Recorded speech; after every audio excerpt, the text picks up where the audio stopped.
Welcome to the EntreEd Talk podcast, the show by educators for educators, parents, and the community. We're so excited to bring this to you. I'm Toi. And I'm Laura, and we're excited to uplift best practices in entrepreneurship education. And don't forget to like, rate, and subscribe to the EntreEd Talk podcast on whatever platform you listen. Hi guys, and welcome back to EntreEd with Tori Hirschman and Laura McCall. We today have the extreme pleasure of working with Henry Greenberg. Henry is a student and educator from the Toronto, Ontario, Canada area. He's on a mission to create a generation of future-ready global citizens, critical thinkers, and innovators. Henry is the founder and director of SOAR Entrepreneurship. He's currently working with schools and community organizations on entrepreneurship and helping students to become 21st century learners and let learning soar. Welcome, Henry. We're excited to talk to you. Hi, how are you? Thank you for having me. You're welcome. We normally like to start these gigs off, get them started with asking you, tell us a little bit, we have this fabulous background. Tell us about how you waded into entrepreneurship and your personal journey with it. So I guess I've always been kind of entrepreneurial as a child and always been interested in the field of entrepreneurship, always organizing garage sales and selling things and having all businesses and stuff like that. So about a year and a half ago, almost 2 years ago, I started SOAR. And I have an interest in education as well. And I saw that there'd be a need for innovative programming in classrooms, entrepreneurship-based learning in classrooms. So then I started SOAR, tested it out with a grade 7 class in Oakville, where I live, which is about 40 minutes outside of Toronto, for people who don't know. And it was successful. Kids really enjoyed the project. I worked with a grade 7 class for about 4 weeks. It was successful, liked it. And then fast forward about 6 months later, I started SOAR as a legal entity and then began working in classrooms in Ontario. And it's been an exciting, fun journey so far, but it's been very challenging. It's been a crazy year in the education space with school closures, and just before that, strikes in Ontario, so teacher strikes in Ontario. Students missed a lot of school before the COVID closures, so it's been a crazy year for educators for sure, and it's going to be one that's remembered for a long, long time this 2019-2020 school year. It's going to be one for the books. Wow, I didn't realize about the strikes as well as the COVID. Mm-hmm. That is really something. We've talked to several of our guests that it's just this has just been devastating across the globe. It's so crazy. So I'm curious, Henry. You said you did the project initially. I guess your study, your research. What project did you do with 7th graders? Can you explain? So it was grade 7 language arts, and the students had to create a toy that would be sold, or hypothetically sold, to a grade 4 class. The particular teacher was grade 7 in the morning and grade 4 in the afternoon. So we had that class to work with. They created a toy.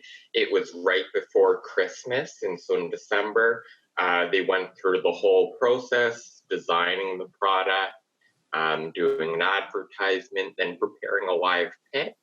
And then right before the Christmas break, we had all of the 150 so grade 4 students at the school as the audience, and the grade 7s did like a Dragon's Den, which is a Canadian Shark Tank style presentation in front of all of the grade 4s, and it was an authentic learning experience.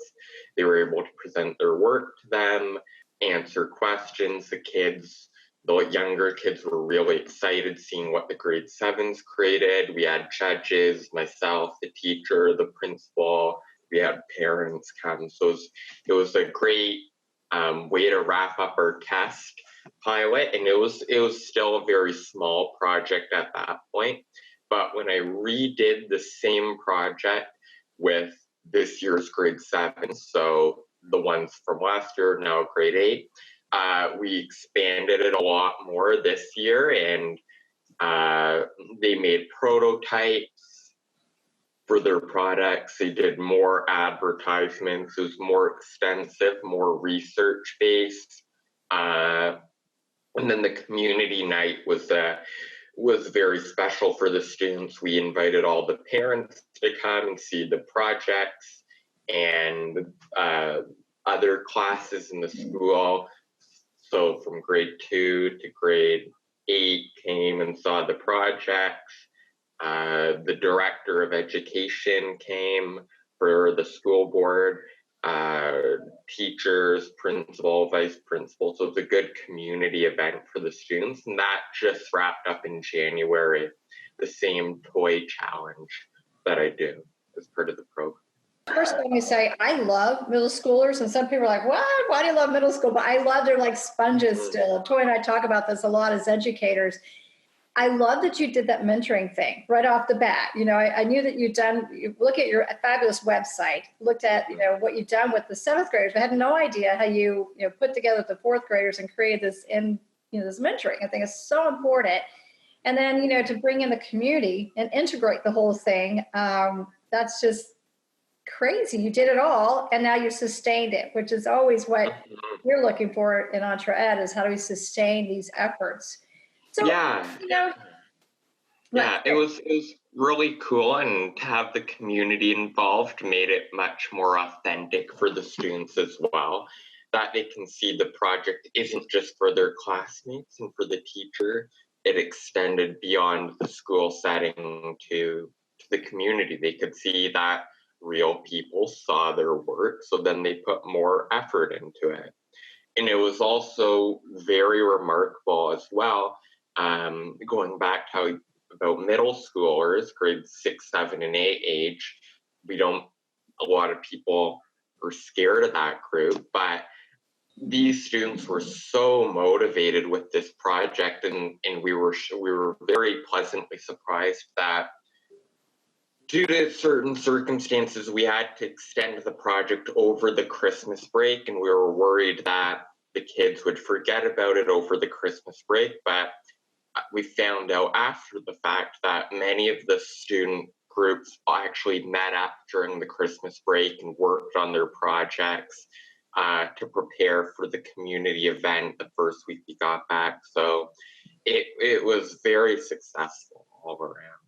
Wow. That's so cool. And I know we mentioned this whole situation that everyone's having right now. That was probably, I bet your experience with the kids, their experience with your program, I bet is a shining moment for this school year, because that's incredible. I'm curious, you started, your initial idea for this was born out of a DECA project, right? Mm-hmm. What, as a young person, what made you think about, because this is you didn't think with DECA, like you didn't go to yourself making a product, something that was like a financial thing. This was a passion project. What gave you the inspiration for that? Well, the DECA project was very broad. It was just promote entrepreneurship to the community. So it didn't necessarily have to be in a school setting, but I've always been interested in education and learning and teaching as well. So before that, I taught French for a number of years as well. So I've always had that education interest, but I thought in order to change school, in order to innovate school, something interesting, something exciting needs to happen. And I thought entrepreneurship and innovation, creativity, it had already been done in schools before around the world, but I just saw the links between my interests and what students could benefit from and what some teachers I know may be interested in, and then connected everything together to create this program. That's phenomenal. We've talked about and hearing a lot about your passions and how it came to be. I'm curious, tell us a little bit about the Canadian system and your own learning journey. We often find, I guess, as entrepreneurs that we grow something out of our own experiences. So kind of what led you from your Canadian, tell us a little bit about the schooling there and what went on. So the schooling system in Canada is more or less similar to the US. I'd say it's a bit less rigid. There's less standardized testing. There's less bureaucracy involved. It looks a little different by province. So each province in Canada regulates the school system. I grew up in Ontario and attended Ontario public schools. So from grade 1, I was in a French immersion program and went in the French immersion program all the way up to grade 12. So where I learned in French and in English, grade 1 to 8 at one school, 9 to 12 at another school. So fairly similar in that regard. In Canada as well, in Ontario particularly, there's been a big emphasis on project-based learning, innovation, creativity, entrepreneurship, design thinking. So there are a lot of educators in our province who are very receptive to these programs. A lot of educators already are trying different innovative things with their classes and disrupting the traditional model of school. A lot of boards have innovation consultants, innovation leaders.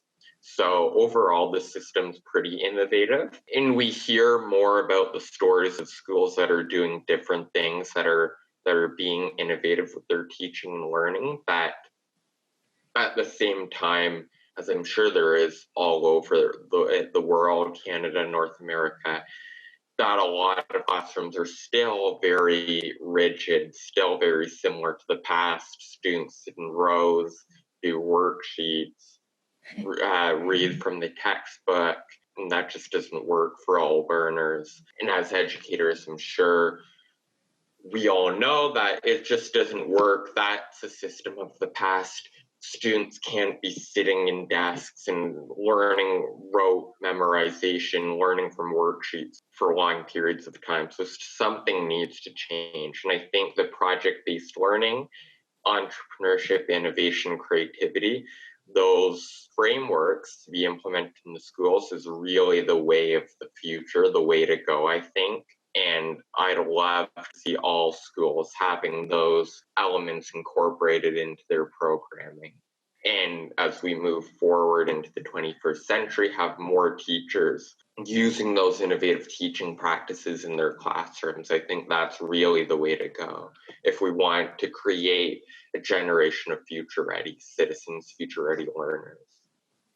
Yeah, that is such great wisdom. I'm so thankful that you shared that Henry. And we find with our work at EntreEd that sometimes, like, most teachers understand, most teachers get this. I mean, they want to be innovative. They want to do entrepreneurial things. They want to bring in more project-based learning. Like you were talking about the Canadian system and how it's a little less restricting than the US system, but yeah. A lot of teachers have trouble with time, but we find the biggest hurdle is just understanding how to get started. Mm-hmm. And I think that it sounds like you're doing a fantastic job of helping teachers do that through SOAR. So I wondered if you could tell us a little bit more about your company SOAR, and then maybe where you would like to see it go from here. Yeah, so a lot of teachers are interested in doing stuff like this, but you're right, they don't know where to get started, and they see entrepreneurship, innovation, creativity as a subject on its own, that they need to set aside extra time to do this kind of learning in the classroom, where in reality, it can be incorporated into the program, into the existing program. You don't need to add an extra subject to your timetable to present entrepreneurship and innovation as a separate entity. It can be integrated with what already exists. So my programs are tied into language arts, mathematics, science, geography, French language arts. which is in Canada, which is probably less so in the States. French language arts, there's tons and tons and tons of French immersion programs in Canada. So probably a lot of students are in French immersion in Canada. So FSL, and I'm fortunate enough to be French speaking, so I can teach that as well. But all the programs are integrated within the existing curriculum. So the Toi project that I described earlier ties in many areas of the curriculum. It ties in all 4 strands of the language arts curriculum. So reading, writing, oral communication, and media literacy. It ties in all of those strands as well.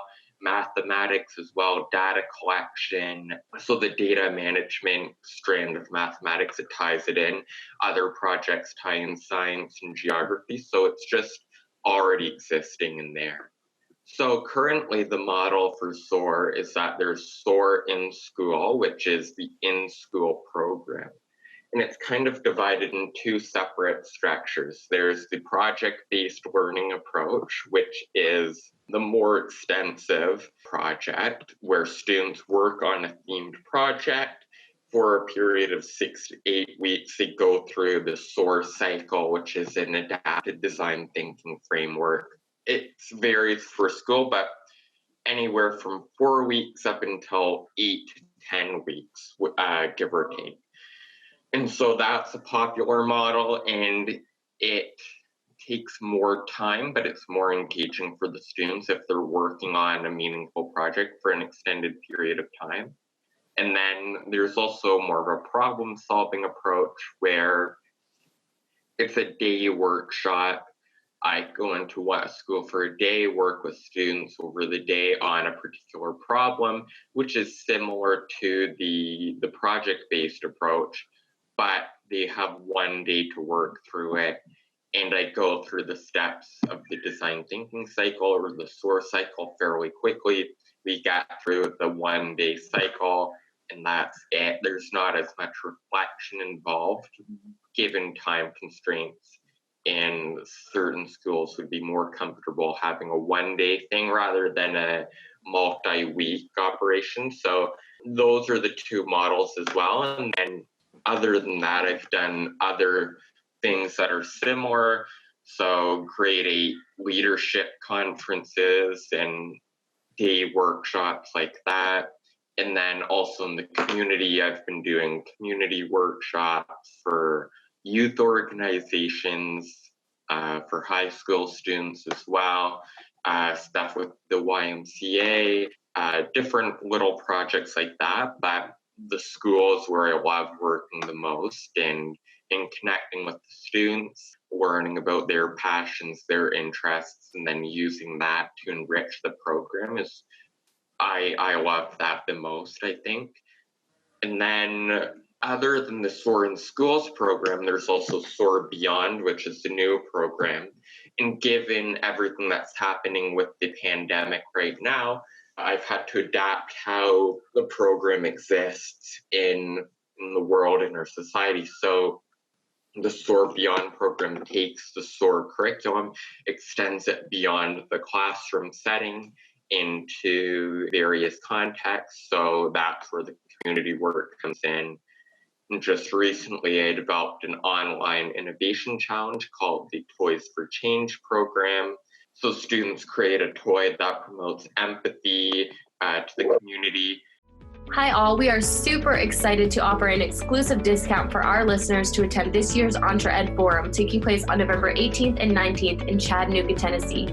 We have an incredible lineup of speakers and experiential learning opportunities to help you ignite entrepreneurial thinking and integrate entrepreneurship into your learning communities. Use promo code EntreEd Talk to receive 5% off of every individual registration. Again, that's promo code EntreEd Talk. To learn more about the forum and register, visit www.entre-ed.org today and subscribe for updates as we launch new things happening every week as part of the planning for the forum. Thanks. See you there. Henry, you've talked a lot about the integration of the programs and being able to, you've shifted. You know, I think as entrepreneurs, we're always talking about we have to be fluid, we have to be organic, and clearly you quickly shifted to some online platforms as we have with EntreEd. And that's so challenging because like you, I love the classroom, and Toi probably agree. That's our fun thing. Let us get in the classroom and see those eyes sparkle of the kids. With SOAR Beyond, I'm curious, like, where do you, you're going to be, as a university student, that's going to be a lot to juggle. How will you juggle the SOAR Beyond, and where do you hope to take it over the next short while, long while?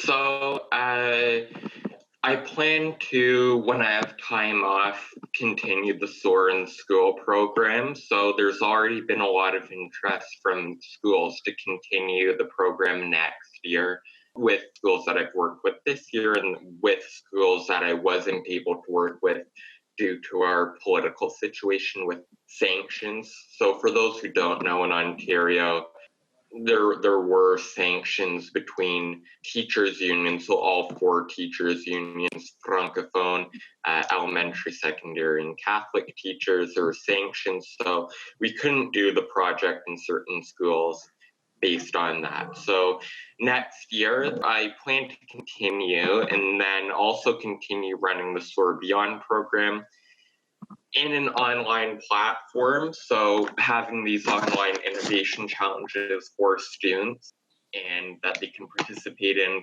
through a month and continue it like that. Down the road, since everything's been so crazy right now, like I never would have predicted this to happen just a few weeks ago. So at the moment, it's really open-ended how the program will look next year and the years to come based on everything that's going on in education. But I'd like to continue SOAR Beyond, expand to the United States, UK, China, beyond, Canada as well. Continue through there, possibly have some in-person events, some pitch contests, day events for students, stuff like that. And then the long-term goal would be to open a SOAR school, so a SOAR-based independent school, which focuses on innovation, creativity, entrepreneurship. That would probably be a long-term goal of mine. I have so many ideas, so it can really change by next week, but that's a long-term goal. Continue the program and just have as many students as possible participate in the SOAR program.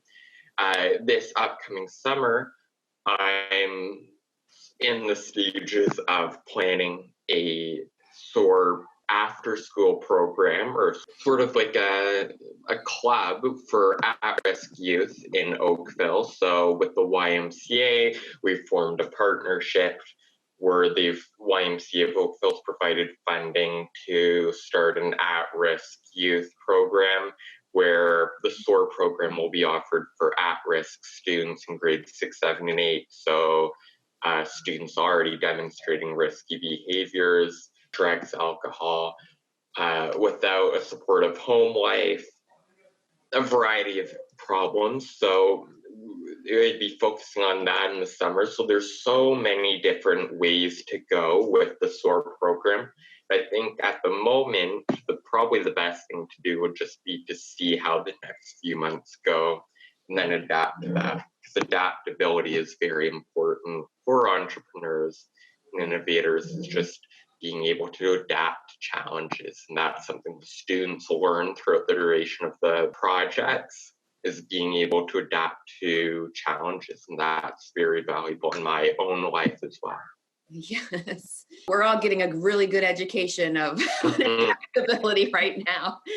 Oh, there's so many parallels. I love the way you think, Henry, because we different scale, but we do a very similar sort of process where, and Laura and I will go in and do one-day workshops for schools, because that's sometimes all they can handle, and their busy schedules and all of those things. And then we do longer term things as well. I just think that it's a beautiful thing that a young person is thinking along the lines of creating an innovative a school or academy. I think I think that's awesome. And I hope that you send, we will make sure we promote your Toys for Change challenge and all of the things within our networks, because I think that is just such a cool thing for students to be able to do. Mm-hmm. Oh, so a big portion of our audience is educators and people who like you are involved with students and just people that have some kind of stakeholdership. Is that even a word? It is now, Toi. It is now stakeholder-ship with the school systems and in personal interest, whether it's parents, teachers, community members. So could you do you have any advice for an educator who is thinking about doing some innovative things, or someone who wants to promote that in the schools? Something like a key takeaway maybe nugget that you could give them? So I think probably for an educator to get started would just be there's different advices that I'd have. One would be to develop a network or a learning community of people doing similar things and try to learn from as many different people as possible to get as many different perspectives on the table. So that would be one advice. And then I'd also say, just if you have an idea and you're hesitant to try it based on any number of reasons, just take a risk and dive in and see how it goes. And it may not work well, whatever you're trying to do, whatever innovative project you're trying to do may not work. But if you try it, if you don't try it, you'll never know. And if you do try it and it's successful, great, you can do it again and again, replicate that same model or same project for any number of years to come. But if it fails or if it doesn't go well, then there is a lot of learning to be done from your perspective and for the students as well, as seeing the learning that can be done, the reflection that can be done from failure or plans not going the way they're supposed to go. So to touch on my experiences, the last SOAR program I did was with grade 7 and 8 French immersion classes in Canada. So it was different from the Toi project. They had to create a product that promotes sustainability of the planet, and that connects to the geography curriculum, as well as sustainable development goals that are outlined by the UN. So those 17 goals. So they pick a goal, research it, create a product based on that, and then present it similar style to the Toi one in a community showcase, all of that. So it started in February in 2 different schools, and there were a lot of challenges involved with that. One of the challenges was that the day I showed up to start the program, the teacher who was supposed to be working with unexpectedly left the school, took a leave of absence, and I didn't know that. So there was adapting to be done on my part as well as for the students, that they have a new classroom teacher as well as a new person, a new educator in the classroom presenting a new project. So there was adapting to be done as well. And so that was with 3 classes at one school. The teacher wasn't there, the English teacher and the French teachers for personal reasons. One element to be adapted to. Then on top of that, we found out the following week, students would only be at school for 1 day giving sanctions. So they had Wednesday at school and the rest of the days were at home because of the strike. And then the following week, it was only Monday at school and the rest of the week was off or something like that. So we missed a lot of school as well, and there were a lot of curveballs being thrown. And then at the other school that I worked with, everything was being done in French for 3 different classes, grades 7 and 8. So the French aspect was difficult for the students as well. There's a lot of confusion in that part. And then again with the strikes and communication, so there's just a lot of curveballs being thrown. And then on top of that, schools shut down right before March break. And then we found out we're not going to be going back until May, if not it may be closed for the rest of the year. So there's been a lot of curveballs in that. But the important thing that was learned is that how do we adapt to change? How do we adapt to those curveballs, those challenges being thrown at us? So I was able to adapt to the program, see the students' needs, see what they liked, see what they didn't like, see how they were handling all the changes, and adapt my program in that regard.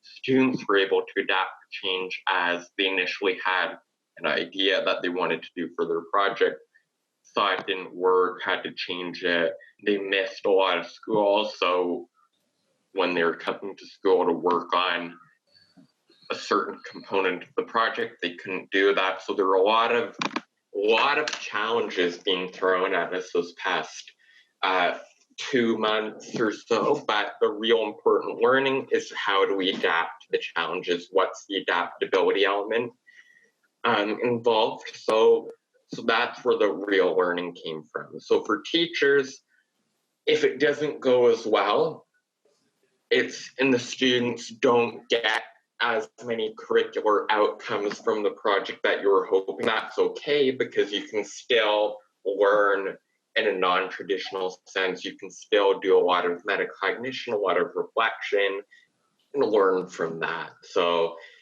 if you're worried about it, find someone who can support you, dive in, and then see the results, and then either go one way or go another way, adapt to it.